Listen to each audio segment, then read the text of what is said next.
परम पवित्र मातृभूमि के चरण में वंदन। सभी दर्शकों और श्रोताओं को नमस्कार। मैं विनायक पूना से मैं जो वीडियोस बना रहा हूँ वो सभी के सभी कालगणना इस विषय पर है और भारतीय कालगणना को प्रसारित, प्रचारित और प्रस्थापित करना ये एकमेव लक्ष्य है। तो इस श्रृंखला में हमारा कल का जो वीडियो था वो था हिस्ट्री ऑफ कैलेंडर्स, क्योंकि अभी नए साल की शुरुआत है। आप में से भी कई लोगों ने एक दूसरे को नए वर्ष की शुभकामनाएं दी होगी।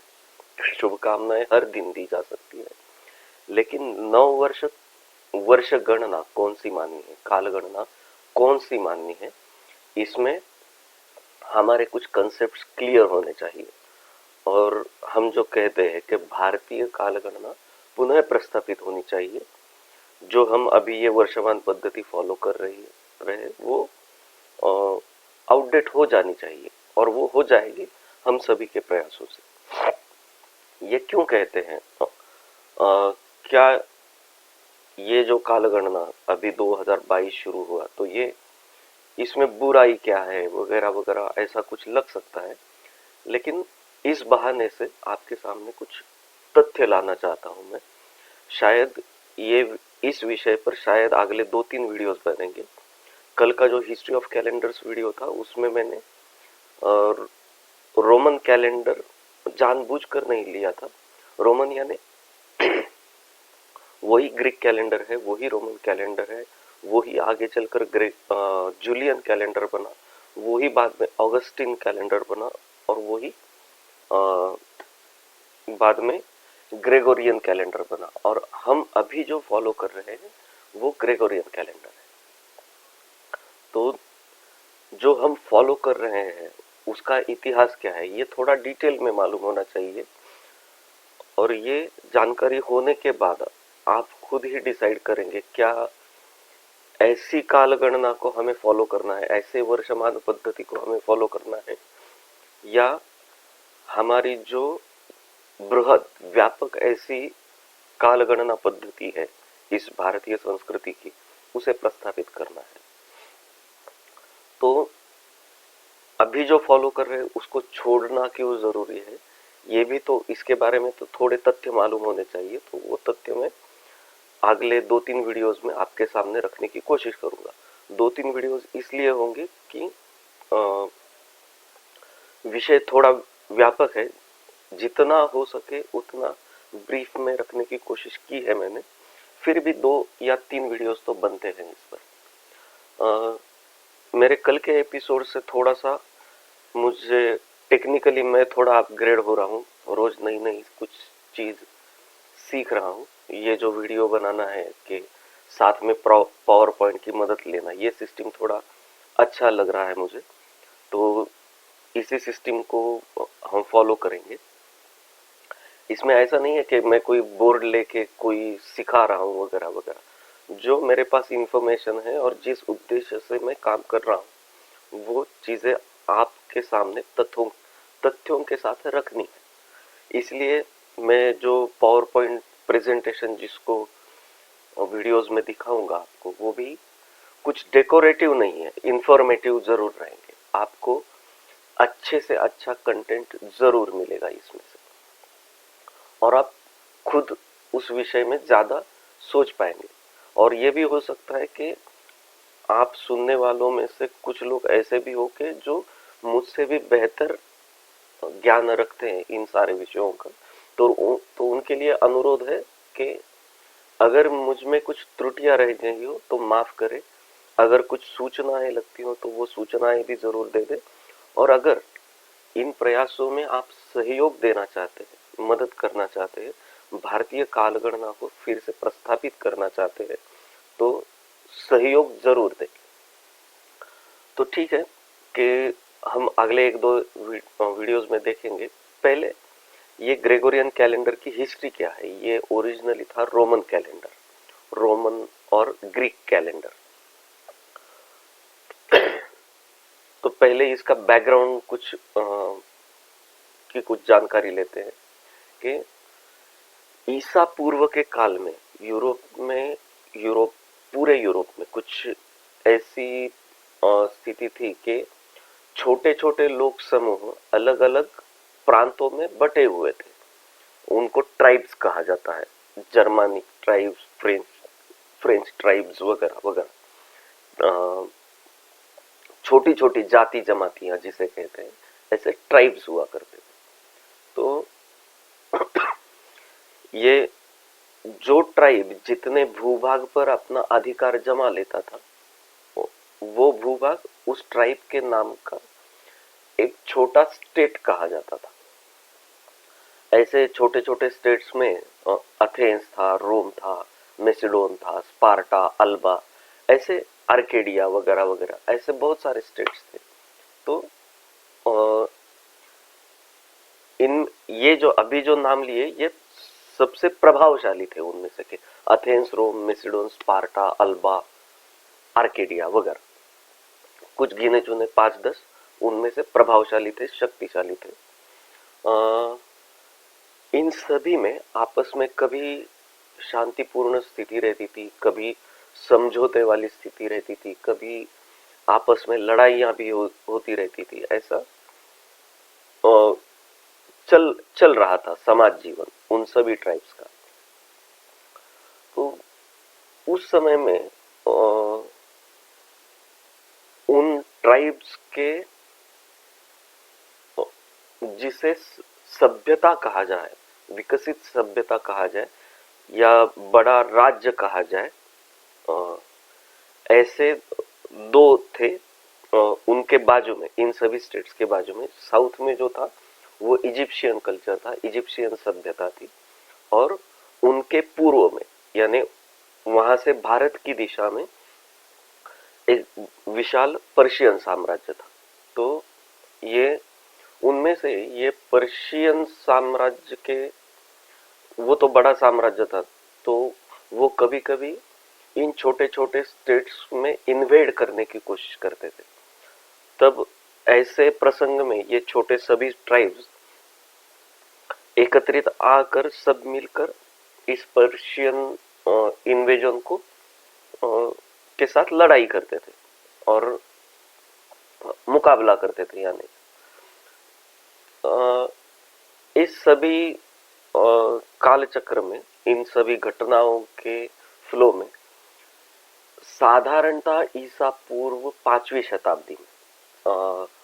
शताब्दी से रोम और एथेंस, ग्रीस, ये ट्राइब्स सबसे अधिक शक्तिशाली बने, प्रभावशाली बने कि इनके कंट्रोल में सारे बाकी के ट्राइब्स आए थे। या तो उनके साथ कुछ समझौते थे, मित्रता थी, शांततापूर्ण वार्ता थी वगैरह वगैरह, और उनके आधिपत्य में सब इकट्ठा आ रहे थे, क्योंकि सारे ट्राइब्स को यह भी लगता था कि पर्शियन जैसे या इजिप्शियन साम्राज्य से अगर टक्कर लेनी है तो इकट्ठा रहना जरूरी है।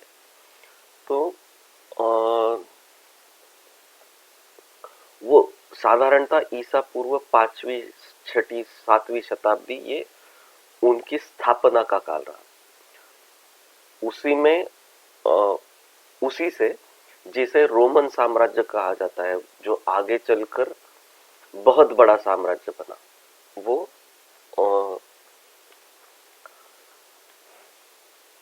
रोमन साम्राज्य बना, उसी से वो निकला। रोमन साम्राज्य का उदय वहां से हुआ। वो आगे चलकर करीब करीब 700-800 साल तक रोमन साम्राज्य चला वहां पर। और ये रोमन ग्रीक सभ्यता की शुरुआत से ही ये यूरोपियन सभ्यता की नींव माना जाता है उसे। और यही काल ऐसा है, यही कालखंड ऐसा है कि इसमें काव्य, साहित्य, स्थापत्य कला, संगीत, ऐसे विविध विषयों में कुछ नए निर्माण, संशोधन, अनुसंधान, तत्व चिंतन की शुरुआत हो रही थी वहां पर। लिखित इतिहास में वहां के ग्रीक रोमन लिखित इतिहास में सबसे पुराना जो संदर्भ मिलता है वो होमर, इस लेखक के इलियड, ओडिसी, ऐसे कुछ बहुत ही पॉपुलर साहित्य के संदर्भ मिलते हैं। वो काल है ईसा पूर्व 7वीं शताब्दी का। हमें जो बड़े बड़े तत्वचिंतकों के विचार विचारकों के फिलोसोफर्स के नाम मालूम होते हैं, उनके बारे में जानकारी होती है। वो जैसे सोक्रेटिस, प्लेटो, एरिस्टोटल, मैगस्थेनिस, पाइथागोरस, ऐसे बहुत सारे तत्ववेत्ता थे, फिलोसोफर्स, विद्वान कहा जाता है। उनके साहित्य का भी परिचय होता है। वो कालखंड भी यही है, ईसा पूर्व 4वीं शताब्दी से ईसा पूर्व 7वीं या 8वीं शताब्दी तक का 300-400 वर्षों का वो कालखंड है। यानी लिखित हिस्ट्री के स्वरूप में, जिसे हिस्ट्री कहा जाए, कथा कथानक नहीं, जिसे हिस्ट्री कहा जाए, ऐसे संदर्भ ग्रीक के ईसा पूर्व 8वीं शताब्दी से पहले का कोई भी संदर्भ नहीं मिलता है। अभी जो बताया वो होमर का इलियड वगैरह जैसा साहित्य, ये सबसे प्राचीनतम साहित्य है वहां का। अब भारत के परिप्रेक्ष्य से देखा जाए तो ईसा पूर्व 500 ये कोई प्राचीन काल कहा जाने वाली चीज कैसे कहा जाए, इनको प्राचीन कैसे कहा जाए? बस 2-2.5 हजार साल की बात है। और यहाँ की संस्कृति, जो भारत की संस्कृति है, उसमें तो 10, 20, 50 हजार साल पहले के भी संदर्भ अगर आप खोजने जाओ तो वो साहित्य अवेलेबल जरूर होता है। हाँ, उसमें विवाद जरूर होता है कि हाँ ये मिला है तो ये ईसा पूर्व 500 का है कि ईसवी सन 400 का है कि ईसा पूर्व 5000 साल का है। इसमें आपस में वाद विवाद हो सकता है, लेकिन संदर्भ मिलते जरूर है। चाहे 10, 20, 50 हजार साल पुराने निकालने की कोशिश करो, इतना पुराना संदर्भ मिल जाता है।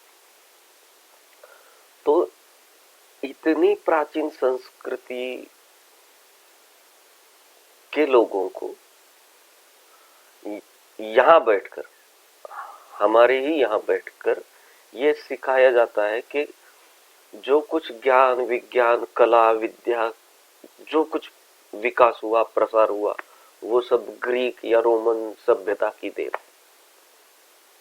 अब बताओ, ये अगर संदर्भ ऐसे ऐसे निकलते हैं तो कैसे माना जाए इन बातों को?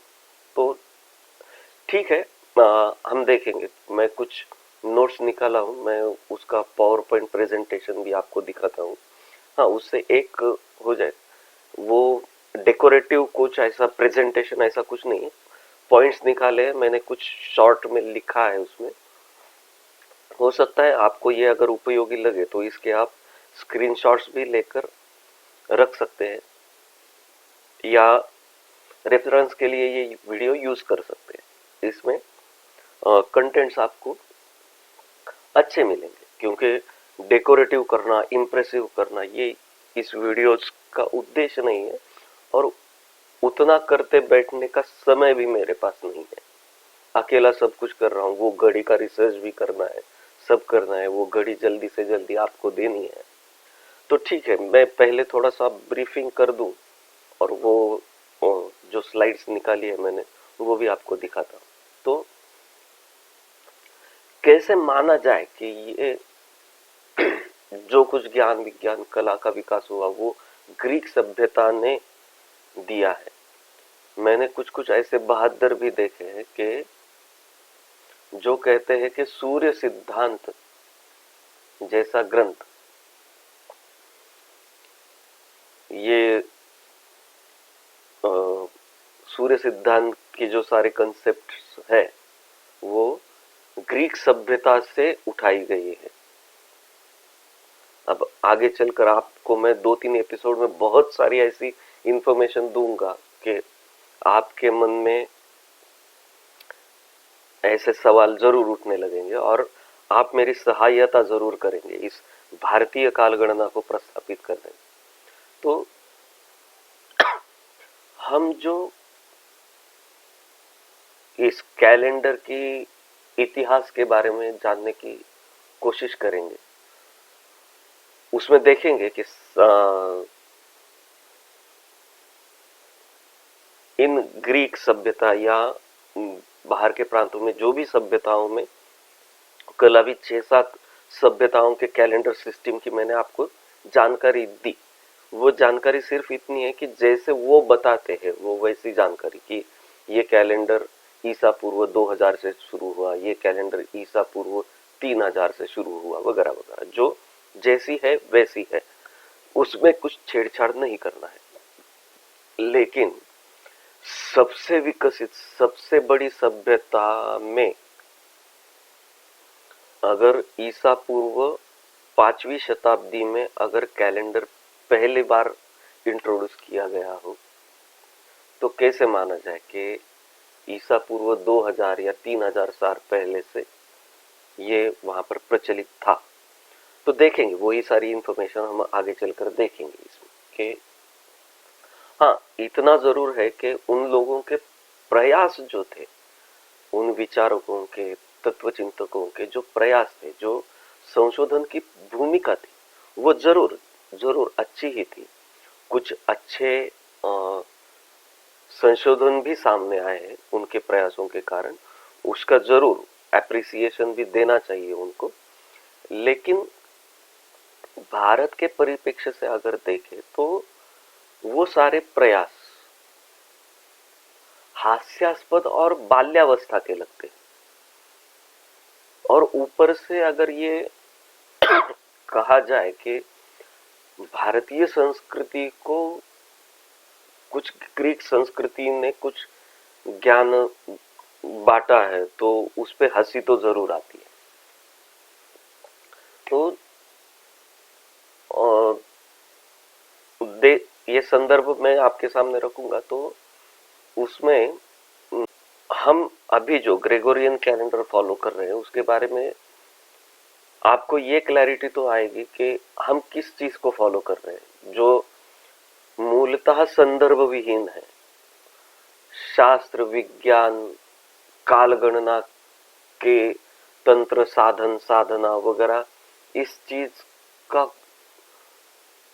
कोई संबंध नहीं है, फिर भी उसी कालगणना पद्धति को हम प्रमाण मान रहे हैं, जबकि हमारे पास ज्ञान का भंडार पड़ा हुआ। तो ऐसे तथ्य आपके सामने रखना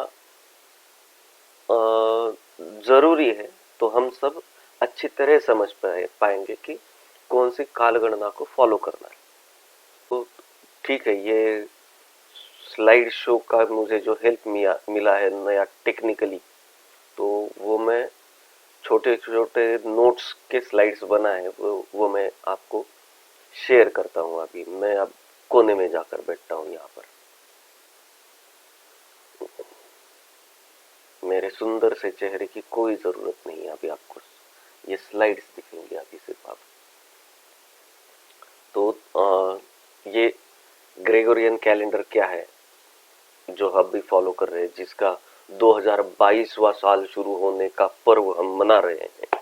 परसों रात को मनाया, आज सभी को बधाइयां दी, नव वर्ष की शुभकामनाएं दी। तो वो है क्या, उसे देख लेते हैं। वो मूलतः ये ग्रीक कैलेंडर था। इसमें अब ये प्राचीन रोम और ग्रीस की परिस्थिति क्या थी ये देखिए ये स्लाइड में, कि मैं इसको थोड़ा और मेरे पिक्चर को थोड़ा और छोटा कर देता हूँ ताकि आपको अच्छी तरह से ये कोई शब्द कट ना हो। प्राचीन रोम और ग्रीस की कालगणना क्या थी, कैसे थी, ये देखिए। ऐसा माना जाता है कि ईसा पूर्व सन 753 में उस प्रदेश में, यानी रोम, ग्रीस वगैरह ये छोटे छोटे स्टेट्स थे, उस प्रदेश में एक रोमलस नाम का राजा होता था। ये ईसा पूर्व 753 की घटना है। उसने अपने नाम से रोम इस शहर का शिलान्यास किया और वही रोमन साम्राज्य की नींव मानी जाती है, यानी ईसा पूर्व 753 से शुरुआत होती है।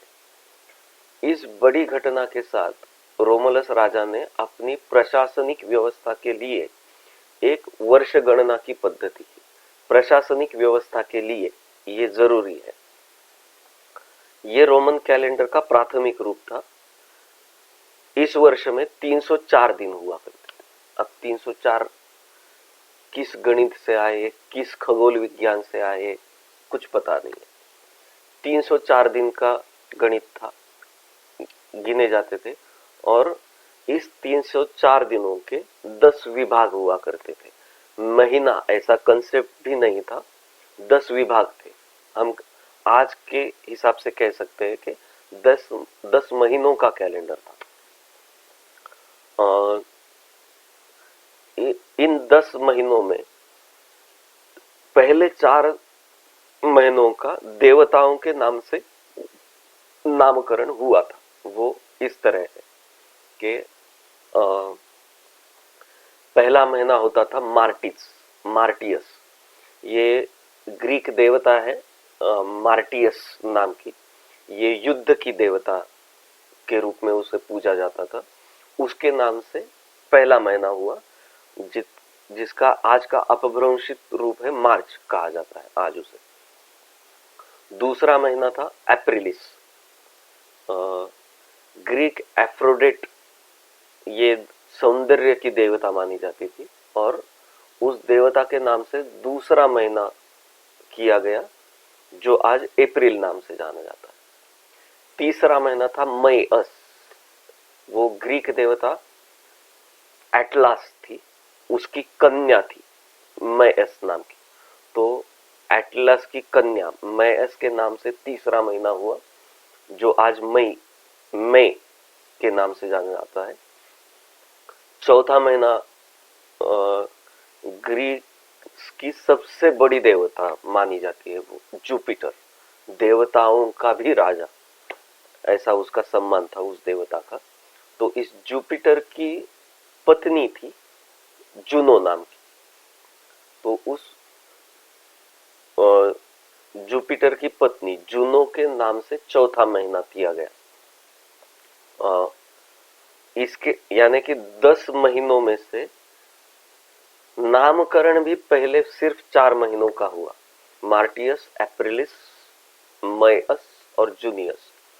उसके आगे के महीनों के नाम भी संख्यावाचक ही थे, यानी कि क्विंटिलिस यानी कि 5, सेक्सटिलिस यानी कि 6, सितंबर यानी कि 7, अक्टूबर यानी कि 8, नवंबर यानी कि 9 और दिसंबर यानी कि 10। ये संख्यावाचक ही शब्द है, इसका कोई मतलब नहीं। पहले इन देवताओं के नाम के जो 4 महीने हैं वो देवता है, इसके लिए उनके प्रति जो रिस्पेक्ट, आदर भाव प्रकट करना है, इसलिए उन 4 महीनों में 31 दिन गिने जाते थे और बाकी 6 महीने में 30 दिन। ऐसे 10 महीनों के 300 और पहले 4 महीनों के 4 दिन, ऐसे 3 से 304 दिनों का वर्ष हुआ करता था। इसके बाद इस 10वें दिसंबर महीने के बाद हिमवर्षाव और कड़ाके की ठंड पड़ जाती थी। उस ठंड की वजह से पूरा नागरिक जीवन पूरी तरह ठप रहता था। कोई व्यापार उद्यम कुछ नहीं, सिर्फ ठंड की वजह से बैठे रहना, इतना ही, खुद को सुरक्षित रखना उस ठंड से, हिमवर्षाव से, इतना ही होता था। यानी कि कोई उद्यम नहीं होता था। इसलिए उन दिनों को वर्ष की गणना में गिना भी नहीं जाता था। वर्ष गणना में उन दिनों का स्थान ही नहीं था। तो ठंड के जो दिन हैं उतने दिन चुप बैठना है और जब फिर जब हिमवर्षाव रुक जाए और नागरिक जीवन थोड़ा थोड़ा शुरू होने लगे, तब राजा के आदेश के साथ नए वर्ष की शुरुआत होती थी, यानी राजा जब डिक्लेयर करेगा उस दिन से नए वर्ष की शुरुआत मानी जाती है। ऐसी शुरुआत हुई है। ठीक है, आगे चल के देखते हैं अभी तक क्या हुआ है उसमें कि रोमलस के बाद का जो है वो ईसा पूर्व 315 में नुमा पोम्पिलियस नाम का नया राजा बना, गद्दी पर आया। वो ईसा पूर्व 672 तक यानी 43 साल तक राजगद्दी पर रहा। उसने राज्य के प्रमुख सलाहकारों का एक प्रतिनिधि मंडल बनाया। उस मंडल को पॉन्टिफाइसस कहा जाता था और उस पॉन्टिफाइसस के प्रमुख को पॉन्टिफेक्स मैक्सिमस ऐसा पदनाम, सम्माननीय पदनाम से जाना जाता था उसको। आज भी रोम शहर के कैथोलिक चर्च के प्रमुख पोप का खिताब यही होता है, पॉन्टिफेक्स मैक्सिमस। तो इस पॉन्टिफाइसस मंडल ने वर्ष गणना की नई पद्धति को शुरू किया, जिसमें ठंड के दिनों को भी 2 महीनों के रूप में वर्षमान में स्थान मिला। इस नए वर्षमान में दिसंबर के बाद फरवरी और फरवरी के बाद जनवरी, ऐसे 2 महीने गिने जाने लगे और दोनों महीनों के 28 दिन पकड़े गए। अब 28 भी किस हिसाब से पकड़े गए उसका कोई रेफरेंस नहीं, बस राजा को लगा या उस पंटिफुक्स, क्या नाम था वो, पॉन्टिफाइसस मंडल को लगा कि हाँ ये 28 दिन का होना चाहिए, तो 28 का दिन का महीना पकड़ लिया। यानी कि कुछ सीक्वेंस ऐसा बना कि देवताओं के नाम से होने वाले 31 दिन वाले 4 महीने, उसके बाद 29 दिन के 6 महीने गिने जाते थे और उसके बाद के हाँ, ये पॉन्टिफाइसस ने ये बदलाव किया था कि बाकी के 6 महीनों में 29 दिन लगाए थे 30 की जगह, और टोटल दिन संख्या, वर्षमान की टोटल दिन संख्या जो है वो 354 दिन की गिनी जाने लगी वहां से।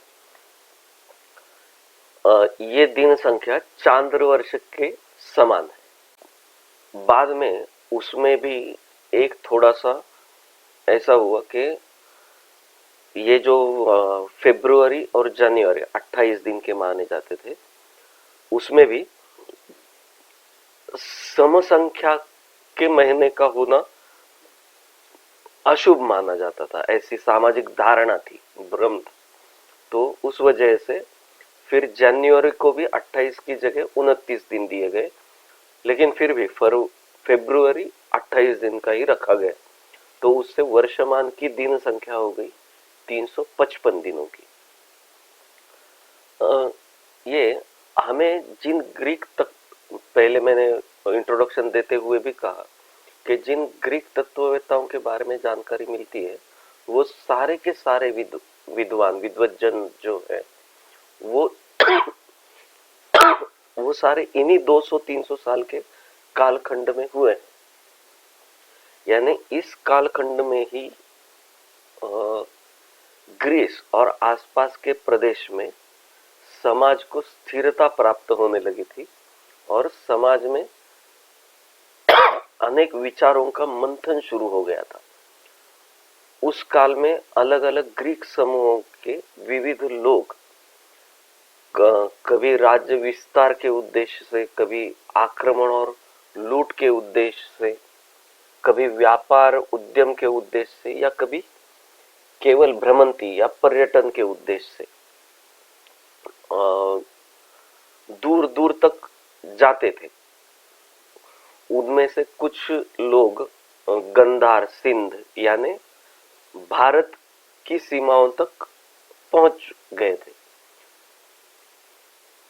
अब ऐसे जो आए यहाँ पर याद करने लायक चीज ऐसी है, अलेक्जेंडर भी ईसा पूर्व 3री शताब्दी में ही पहुंचा था। वो भी ऐसे लोगों से ही कुछ इंफॉर्मेशन वहां पहुंचती थी कि इन लोगों के माध्यम से भारत के समृद्ध और संपन्न जीवन शैली और ज्ञान विज्ञान कला के बारे में ग्रीक्स, वो जो समूह थे, उनको धीरे धीरे जानकारी होने लगी थी कि हाँ, यहाँ पर्शिया के पार भी बहुत बड़ा कुछ ज्ञान का समृद्धि के भंडार है वहां पर।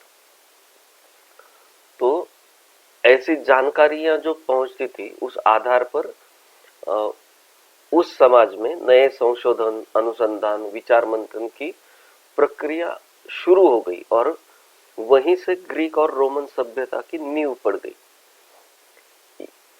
ये ज्यादा लॉजिकल स्टेटमेंट दे रहे हैं। जो हमें सिखाया जाता है कि ग्रीक सभ्यता में ने भारत को कुछ दिया, उसी में से फिर आर्यन इन्वेजन थियरी जैसे कुछ बहुत बड़े फ्रॉड्स निकलते हैं, तो वो कैसे मनगढ़ंत है। इसके लिए ये तथ्यात्मक जानकारी हमारे पास, उसको काउंटर करने के लिए ये तथ्यात्मक जानकारी हमारे पास होना जरूरी है। इस आधार पर काउंटर थियरी एक्चुअली बिल्ड की जा सकती है। उतने सारे रेफरेंसेस भी है। अब शॉर्ट में, ब्रीफ में आपको बताना है, इसलिए मैं बहुत जल्दी जल्दी बता रहा हूँ। और हमारा मुख्य उद्देश्य भी भारतीय कालगणना को समझना है। ये सिर्फ संदर्भ के तौर पर ये वीडियोस रहेंगे, क्योंकि बेसिक जानकारी कुछ होनी चाहिए इसलिए। तो ये जो अलग अलग कारणों से भारत तक वो उनमें से कुछ लोग पहुंचते थे और वापस वहां जाते थे, उस जानकारी के आधार पर वहां पर नए संशोधन को गति मिल जाती थी। भारत को एक आदर्श मानकर वहां से जो जानकारी मिलती थी, उस आधार पर उस समाज में भी नई संशोधन की प्रवृत्ति होती थी। तो संभवतः इसी श्रृंखला में, ये जानकारी का आदान प्रदान की श्रृंखला में, चंद्र और सूर्य की गति का कालगणना से होने वाला निश्चित संबंध जो है, जो भारत में बहुत ही अच्छी तरह डिफाइन किया गया था, उसी आधार पर जो वर्षमान पद्धति भारत में चल रही थी, ये सब चीजें, यानी खगोल शास्त्र की कुछ प्राथमिक संकल्पनाएं जो है, ये सब बातें ग्रीस तक धीरे धीरे पहुंच रही थी।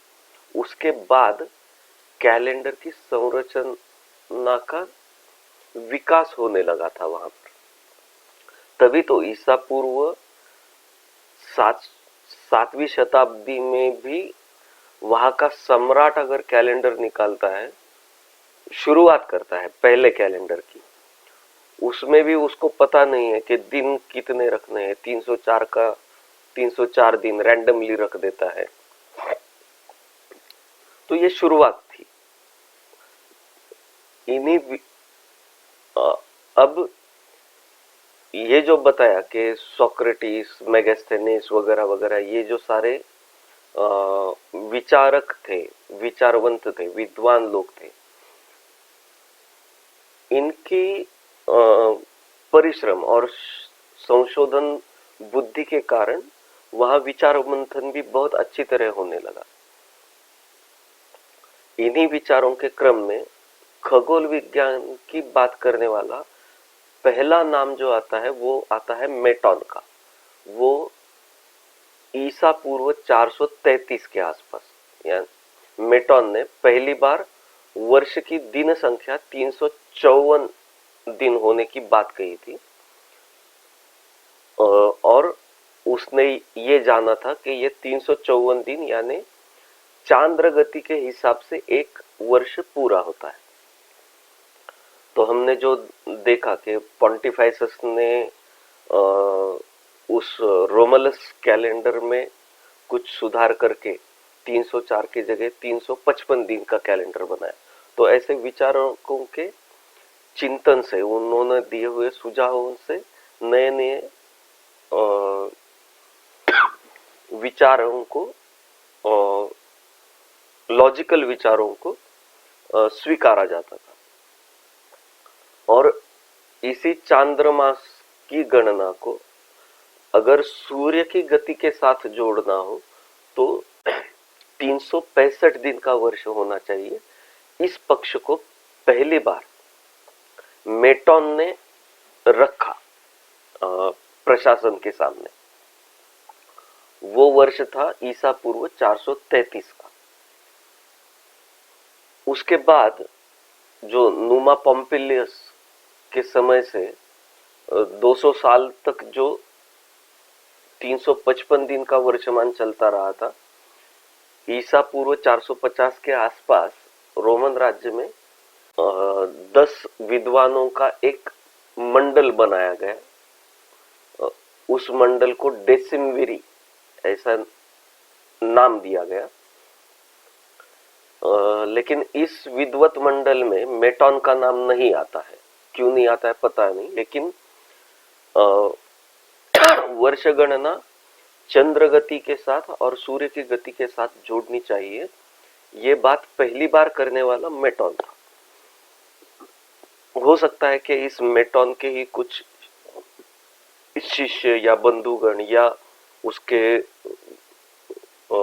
बाकी के जो समकालीन रहे होंगे, उनमें से ही कोई लोग ये डेसिमविरी मंडल में हो सकता है कि इस डेसिमविरी मंडल की सूचनाओं के अनुसार दिसंबर के बाद पहले जनवरी और बाद में फरवरी का स्थान निश्चित किया गया।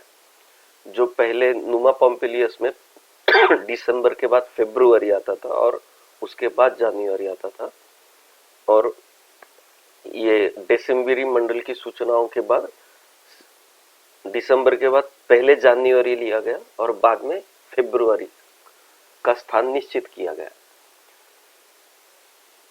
वहां से हर सम संख्या के वर्ष में, यानी ये जो 2, 4, 6, 8 संख्या का जो वर्ष आता है, उसमें 22 या 23 दिन का एक अधिक मास जोड़ दिया गया। क्योंकि ये जो नया प्रस्ताव था कि सूर्य की गति के साथ अगर जोड़ना है तो वर्ष के 365 दिन होने चाहिए, उस वजह से एक अधिक मास की व्यवस्था उसमें की गई।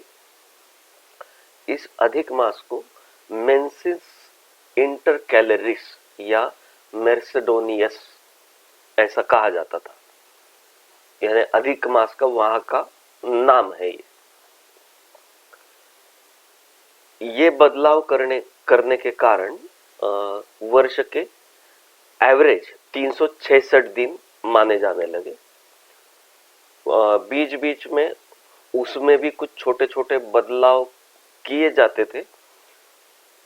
इस वर्षमान के निश्चित होने से प्रशासन व्यवस्था में सुलभता मिली और कैलेंडर को भी प्रचलित करने में एकमेव जो उद्देश्य था प्रशासन व्यवस्था का या राजगद्दी का, वो उद्देश्य यही था कि प्रशासन व्यवस्था में सुलभता है।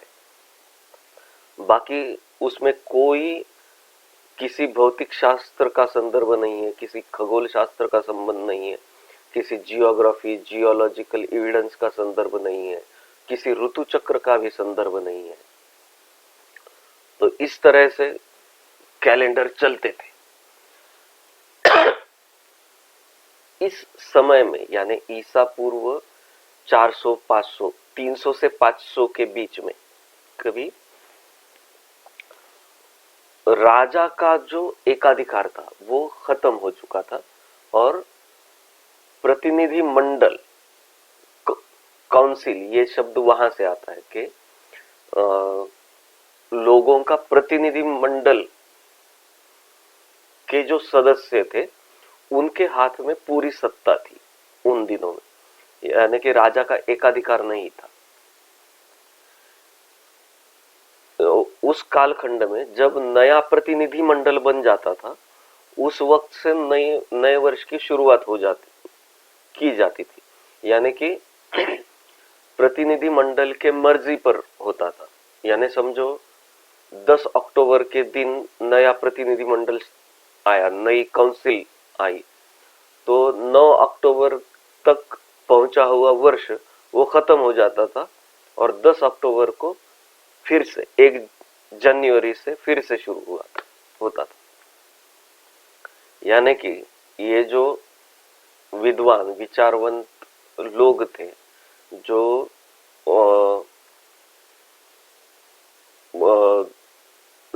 सैकड़ों सालों का परंपरागत अध्ययन करके, उस पर परिश्रम करके जो वर्षमान को एक सुनिश्चित रूप देना चाहते थे, खगोलीय तथ्य, ऋतु चक्र और नैसर्गिक घटनाओं के साथ जोड़कर उसे शास्त्र शुद्ध बनाने की कोशिश कर रहे थे ये सारे विद्वान लोग, उसकी कोई कीमत ही नहीं रही। यानी जब प्रतिनिधि मंडल कहेगा उस वक्त से नए वर्ष की शुरुआत हो जाती थी। तो ये तो स्पष्ट है कि किसी शास्त्र का कोई भी आधार नहीं है इस कैलेंडर की शुरुआत में, और वो आज तक भी पूरी तरह से आया नहीं है उसमें। तो विद्वज्जनों के पूरे परिश्रम को, उनके अध्ययन को कोई कीमत नहीं रही। ये राजसत्ता पर बैठे हुए जो काउंसिल थी, यानी कि वो भी कुछ इस तरह हो गया था कि अकेला राजा ऊपर बैठकर क्यों खाएगा, उस अकेले की हुकूमत क्यों रहेगी। जो 10-20 पावरफुल लोग हैं वो इकट्ठा मिलकर पूरे समाज को लूट लूट कर खाएंगे, बस यही था। अकेले को खाने नहीं देना है। जो एक दूसरे के साथ लड़कर वो काउंसिल में बैठ पाए, वो सभी लोग मिलकर खाएंगे। ऐसी कुछ अराजक स्थिति थी उसमें।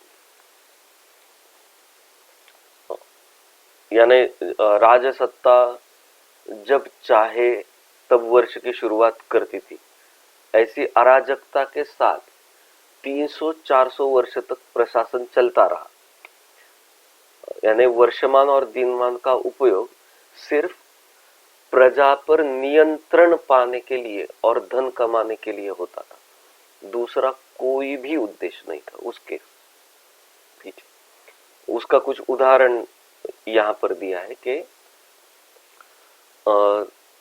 समाज पर नियंत्रण कैसे किया जाता था इस कैलेंडर के आधार पर।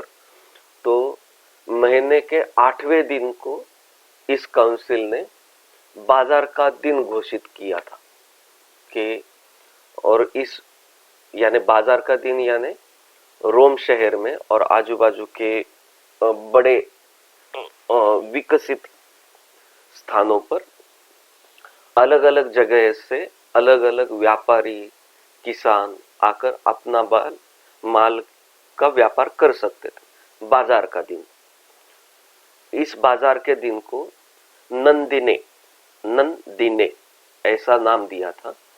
और ऐसे दो बाजारों के बीच का जो समय होता है उसको इंटरनंदियम कहा जाता था। यानी जिस दिन महीने का भी संदर्भ किसी चंद्र की गति से नहीं है, किसी सूर्य की गति से नहीं है, अन्य किसी तारका की गति से नहीं है, ऋतु आधारित किसी घटना से नहीं है, किसी नैसर्गिक घटना से नहीं है। बस काउंसिल ने जिस दिन बाजार का घोषित किया है, ऐसे दो बाजारों के बीच का काल यानी इंटरनंदियम कहा जाता था। कैलेंडर के कुछ दिनों को रोमन अक्षरों के नाम दिए गए थे। उसके कुछ 2-3 उदाहरण यहां मैंने दिए हैं कि और कौन से दिन को कौन सा अक्षर का नाम दिया जाएगा ये भी प्रतिनिधि मंडल ही तय करता था, काउंसिल तय करती थी। यहाँ पर कुछ उदाहरण दिए हैं मैंने कि हाँ, दाएस्फास यानी एफ लेटर से जो दिन दर्शाया जाएगा उस दिन को न्यायदान का काम किया जाएगा। अन्य दिनों पर वो न्यायदान का काम नहीं होगा। दूसरा कॉमेटिलियस यानी सी लेटर जो है, जिस दिन को दिया जाता है उस दिन को सामाजिक एकत्रीकरण, सभा, सम्मेलन करना की छूट मिल जाती थी। यानी कि यहाँ ये भी समझना जरूरी है कि कोई भी उठ के इकट्ठा होकर सभा सम्मेलन भी नहीं कर सकता था, कोई उत्सव भी नहीं मना सकता था। बस ये सी लेटर जिस दिन को दिया था उस दिन को ही अगर किसी को सभा सम्मेलन करना है, कुछ करना है तो कर सकता था। आगे आता है नेफास फेरिए, यानी एन और पी लेटर एक साथ जिस दिन को दिए जाता था उस दिन को आरक्षित रखा जाता था धार्मिक व्रत और उत्सव मनाने के लिए।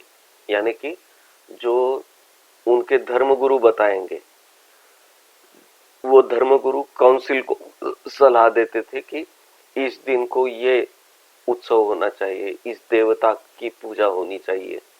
उस हिसाब से काउंसिल निर्णय करती थी कि एनपी नेफास फेरी है, साल में कौन से दिनों को देना है, और उस हिसाब से समाज भी उस देवता का उत्सव मनाता था। यानी कि देवताओं के उत्सव के लिए एनपी लेटर्स के दिन आरक्षित हुआ करते थे। इस तरह कुछ समाज जीवन पूरी तरह काउंसिल की मर्जी के अनुसार नियंत्रित होता था। इन दिनों की व्यवस्था में सबसे महत्वपूर्ण दिन 3 माने जाते थे। एक कैलेंडस नाम का दिन, हर महीने का जो पहला दिन होता है उसका नाम था कैलेंडस। इस कैलेंडस दिन की घोषणा भी प्रतिनिधि मंडल यानी काउंसिल के द्वारा ही होती थी। यानी काउंसिल डिसाइड करेगा कि हाँ, इस दिन से नए महीने की शुरुआत होगी। हर महीने घोषणा होती थी कि और उस दिन को कैलेंडस कहा जाता था। इसी दिन पर सभी लोगों को पिछले महीने के सारे आर्थिक व्यवहार पूरे करने होते थे। कि समझो आज काउंसिल ने डिक्लेयर किया कि कल जो आने संडे मंडे ऐसे नाम भी नहीं थे कि आज से 8वें दिन को नए महीने की शुरुआत होगी, तो उस 8वें दिन पर पूरे जो पिछले महीने में चले जो कुछ आर्थिक व्यवहार है, यानी कि आयकर देना है, कृषि कर देना है, उद्यम का कर देना है, या कर्जे पर होने वाला ब्याज देना है, ऐसे सारे आर्थिक व्यवहार उस आने वाले कैलेंडस के दिन पर ही पूरे करने पड़ते थे। और अगर कोई नहीं करता था तो उसे काउंसिल सजा दे सकती थी। और इसी महीने का पहला दिन कैलेंडस होता है। इसी वजह से उस सिस्टम को नाम पड़ा कैलेंडर, जो आज हम प्रचलित किया है जिसे हम। दूसरा महत्वपूर्ण दिन आता है आइडेस। आइडेस यानी उस महीने में पूर्णमासी का, पूर्णिमा का दिन को आइडेस कहा जाता था। इस दिन को जुपिटर देवता की विशेष प्रार्थना की जाती थी। और ऐसी धारणा थी कि जुपिटर ये देवताओं का भी राजा था, यानी कि सबसे बड़ी देवता। जुपिटर की आज्ञा से ही चंद्र पूर्ण प्रकाशमान होता है, ऐसी धारणा थी। और उस आइडेस के पहले दिन को, यानी हमारी भाषा में कहा जाए तो शुद्ध चतुर्दशी को प्रीमियर आइडेस कहा जाता था। उसके बाद तीसरा महत्वपूर्ण दिन था नॉनेस। और नॉनेस भी आइडेस के पहले का 9वां दिन, को नॉनेस कहा जाता था, और यानी आइडेस अभी आने वाला है, 9 दिन बाद है, तो आज के दिन को नॉनेस कहा जाएगा। ऐसे दिनों की गणना भी आइडेस से होती थी और उल्टे तरीके से होती थी। आज आइडेस के पहले वाला 9वां दिन है, कल जो होगा वो आइडेस के पहले वाला 8वां दिन होगा, उसके बाद आइडेस के पहले वाला 7वां दिन होगा। ऐसे उल्टी तरह से गणना की जाती थी। और इस सब में जिस दिन 23 फरवरी ये दिन आएगा, उस दिन को टर्मिनालिया नाम का कोई उत्सव मनाया जाता था। अब ये सब 300-400 साल तक चलता रहा। साधारणता नहीं, ईसा पूर्व 158 इस वर्ष से इस अराजकता को खत्म करने की कोशिश शुरू हुई। इस ईसा पूर्व 158 साल से ये डिसाइड किया गया कि 1 जनवरी से हर साल की शुरुआत होगी, यानी कि हर साल की शुरुआत 1 जनवरी से ही होगी, ये पक्का किया गया। और तब से प्रतिनिधि मंडल भी अगर बदलना है, काउंसिल को भी अगर बदलना है, तो नया काउंसिल भी 1 जनवरी से ही लागू किया जाता था, यानी कि थोड़ा सा उसमें एक सुनिश्चितता आई ईसा पूर्व 158 में। यहाँ पर एक उल्लेख ऐसा भी कहीं संदर्भ मिलता है कि ईसा पूर्व 100 या 120 के आसपास का कोई समय है, उस 10-20 साल के दरमियान कोई वैरो नाम का व्यक्ति था, उसने एक प्रथा शुरू की कि रोम, शुरू में जो बताया था, रोम शहर की स्थापना जो हुई थी ईसा पूर्व 753 में, उस दिन का वर्धापन दिन मनाने की प्रथा शुरू की। यानी कि रोम का शिलान्यास ईसा पूर्व 753 में हुआ था। इसका भी रेफरेंस अगर मिलता है तो वो ईसा पूर्व 100 या 120 में मिलता है। खुद उस वक्त का ईसा पूर्व 7वीं शताब्दी का कोई संदर्भ नहीं है कि इस दिन या इस साल में रोम शहर का शिलान्यास हुआ था। और इस हिसाब से सन 247 में रोम की स्थापना के 1000 वर्ष पूरे होने का पहला उत्सव मनाया गया था। तो हम जो ये ग्रेगोरियन कैलेंडर अभी मना रहे हैं, प्रचलित किया है, उसकी शुरुआत कुछ इस तरह से हुई थी। अभी बहुत सारी इंफॉर्मेशन आपको देनी है, लेकिन